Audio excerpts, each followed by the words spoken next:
the NFL is horrified of this after the Buccaneers had a sensational last-second comeback win once again for the second week in a row on the road. The Bucs are looking to come home and protect their perfect record, 2-0 once again for the fifth straight season in a row. And boy, the Bucs are riding high on this victory Monday. I'm Sebastian with Buccaneers Digest. Welcome back, everybody. Subscribe. Make sure to subscribe. We got a lot to talk about here, but you just got to hit the bell, hit the button, join Bucs Digest. 95% of viewers aren't even, subscribed. But that's okay. You just got to do that stuff, and we'll be right here updating you on everything to come. I hope you all enjoyed the live stream last night. I know I did after a pulse-pounding finish. You guys all saw me. I was pretty hyped, to say the least, and here we are, 2-0. Once again, it's becoming like a tradition now for the Buccaneers. But, man, Baker Mayfield leading the way in a sensational game. Some would say kind of a bizarre game, sandwiched between a really strong start and a really awesome finish. And just kind of a bizarre game overall, but really, really excited to talk about this. First of all, we got to talk about, just the reaction from the game, how everyone's feeling from the game. Let's jump right into it. We have Joshua Quipper from Pewter Report saying it was another in a long line of strong-willed performances that has endeared the Bucs quarterback to his team, his organization, the area, and anyone with even a passing interest in football and a pulse. The gutsy performance on paper just doesn't tell anywhere close to the story of his Herculean efforts. He had 25 completions on 38 attempts for 215 yards and 2 touchdowns, but overcoming insurmountable odds while breaking a primetime curse against one of the stiffest defenses in the NFL. That story was told with each of out of structure, where there's a will, there's a way. Drop back he made on the night. And admit it, like me, you lost count of how many of those took place. I mean, a little bit of a word gush at the end there, but overall, it was a sensational performance by Baker Mayfield,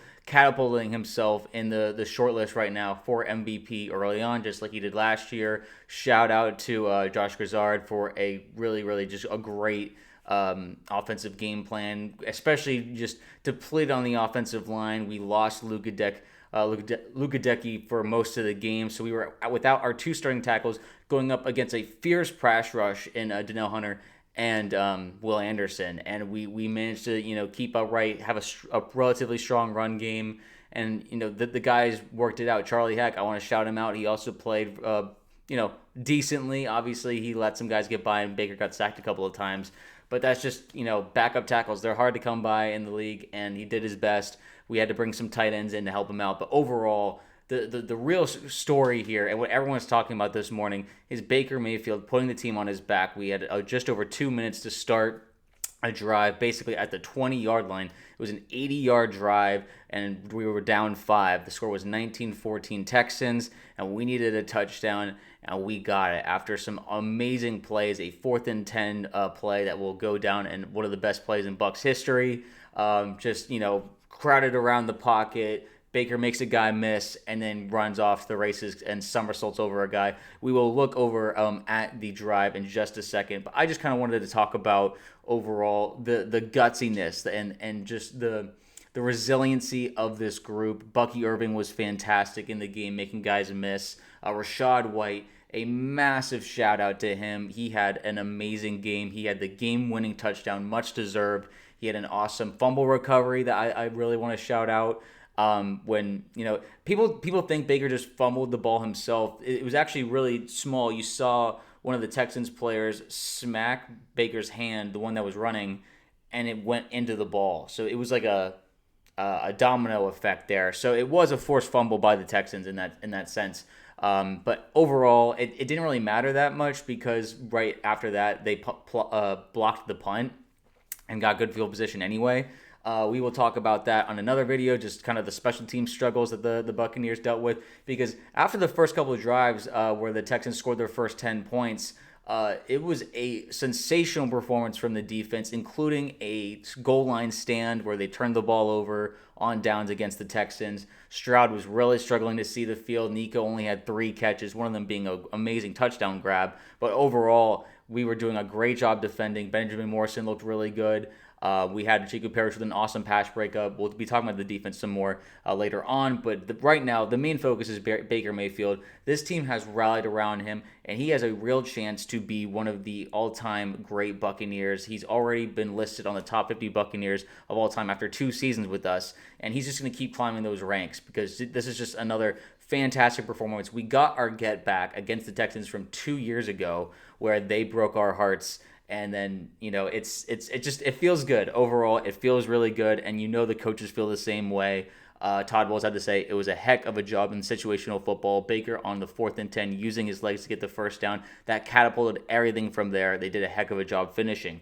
And we were just kind of talking about the fact that, like when Baker made that run, he has this energy about him. He looks like he's hurt one moment. He pops back up and gets in the face of C.J. Gardner-Johnson of the Texans. And it's like the adversity fuels him. The trash talk fuels him. The more it's like the Incredible Hulk. The angrier you get him, the stronger he becomes. I think someone else used that allegory or.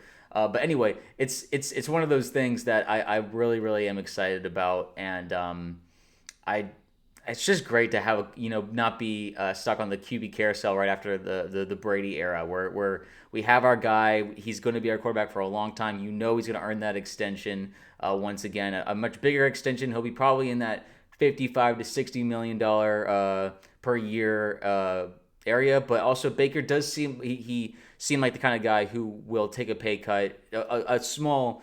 He won't take all the money in the salary cap because he wants to have the talent around him and all that good stuff.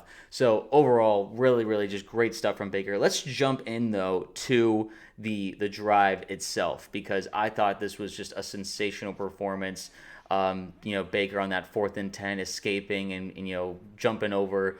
It was just really awesome stuff. I think when we were doing the live stream, I had confidence because we had done it the week before, and the Falcons, obviously, their defense was a bit more formidable than we gave them credit for, maybe, especially when the way that they showed against the Vikings. So against 2 pretty good defenses, 2 formidable teams, Baker had 2 comeback drives. These guys just looked poised. This Bucky Irving run here was just special stuff from Bucky. I was really, really impressed by, just everyone's poise, their demeanor, just everyone knew what they were doing. The O-line did a fantastic job, holding up while they could. The Texans probably should have blitzed more. It's something that Todd Bowles actually successfully did during the game, was blitzing C.J. Stroud in unexpected moments, and it coming through. Lavonte and Elijah Roberts getting a sack there. Mike Evans getting a great pass in the red zone. We have so many weapons, so many things to choose from. These guys were really just all over the field, really and they worked the clock. And I really want to shout out Todd Bowles here. He had a fantastic, game clock management. He hired someone. I actually lost his name right now, but he hired somebody to kind of do that work for him and help him with the game clock management. But overall, I think just it really showed in this game, both in the Atlanta game and this game. You can tell the way they were using their timeouts and making sure that there was barely any time left for the Texans to get their ball back.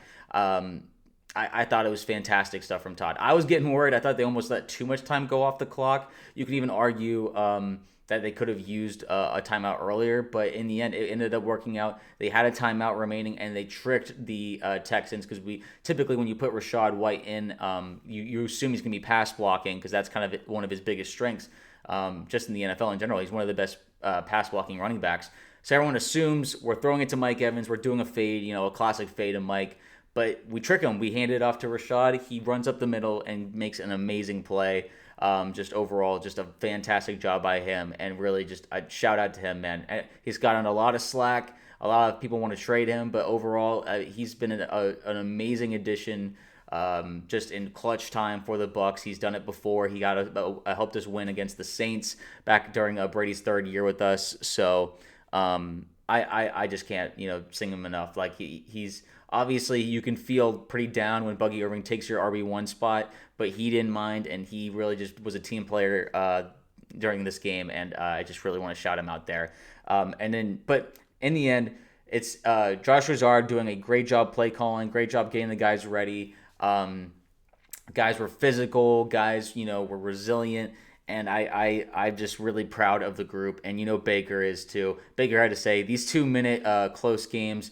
We were not on the right side of things for the past couple of years. It's good to see that we haven't even played close to our best ball in all three phases, and we're still finding ways to win on the road. That's really important. We try not to lose sight of that, but we do need to get things fixed to make it easier on ourselves and try and put teams away earlier. Now, it's cool because you can tell, okay, they have high expectations, they have high standards for themselves. They came in with the expectation to blow out the Texans. Obviously, that didn't happen. It was a slugfest back and forth. At first, we thought it was gonna be a shootout. Then it became a punt fest. And then again, that's another reason why you get a punter in the offseason.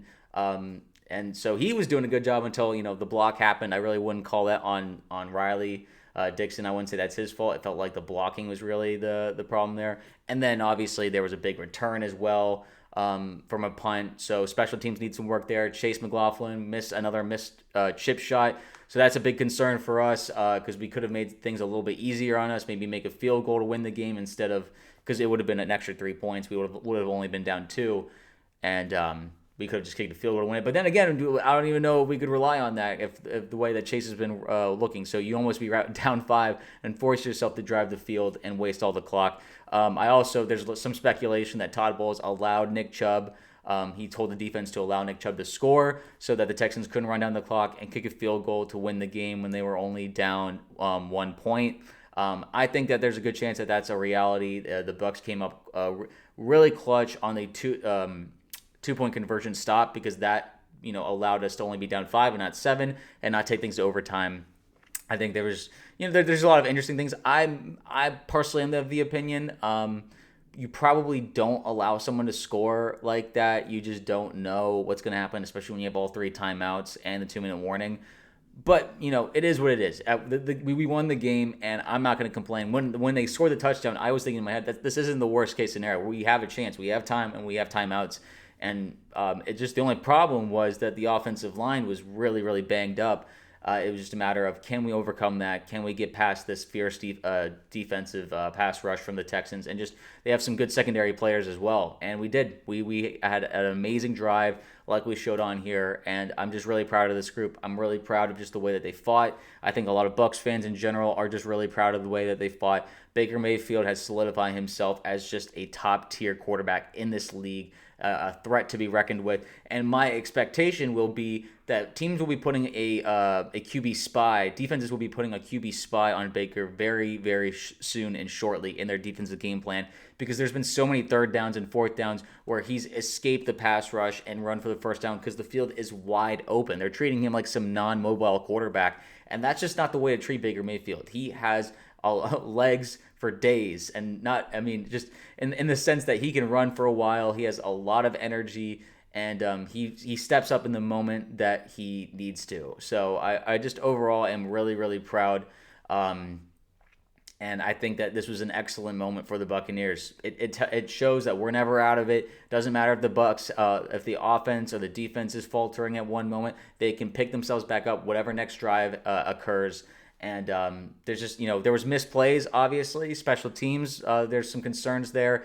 We do have Kalijah news to talk about in another video where he is out for the season, so we're going to have to figure out what we're going to do there on that front because the defensive line is still a concern. We aren't really getting much pressure on the quarterback, especially with a banged-up offensive line for the Texans. Not getting pressure on C.J. Stroud is concerning, and I want to make sure that, overall – I don't know. I just feel like we need to make a move, something for a pass rusher or something, because Hassan Reddick and Yaya Diaby do not look like the guys who can lead us to a what we used to have, which is a Super Bowl pass rush, which was causing mayhem for Patrick Mahomes. So that's just a worry I have. But Mike Evans had to say regarding the end of the game, everybody was calm. Obviously, we did it last week, a little bit of a different scenario, but we practiced 2-minute scenarios religiously. It was great for our preparation to come full circle there.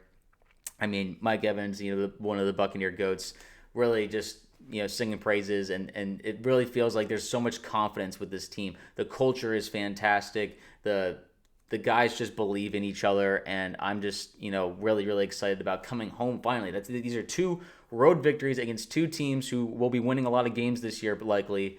They have good coaching, and overall the Bucs proved to be the better team in the end, and were able to overcome a lot of the deficiencies. Because listen, just because Elijah Canty's out, I mean we're hoping that obviously that's really that sucks. You're worried about him being maybe an injury prone player, but we just hope he gets better, and we'll hopefully see him next season and see how that goes. But in the meantime, we have to find next man up mentality.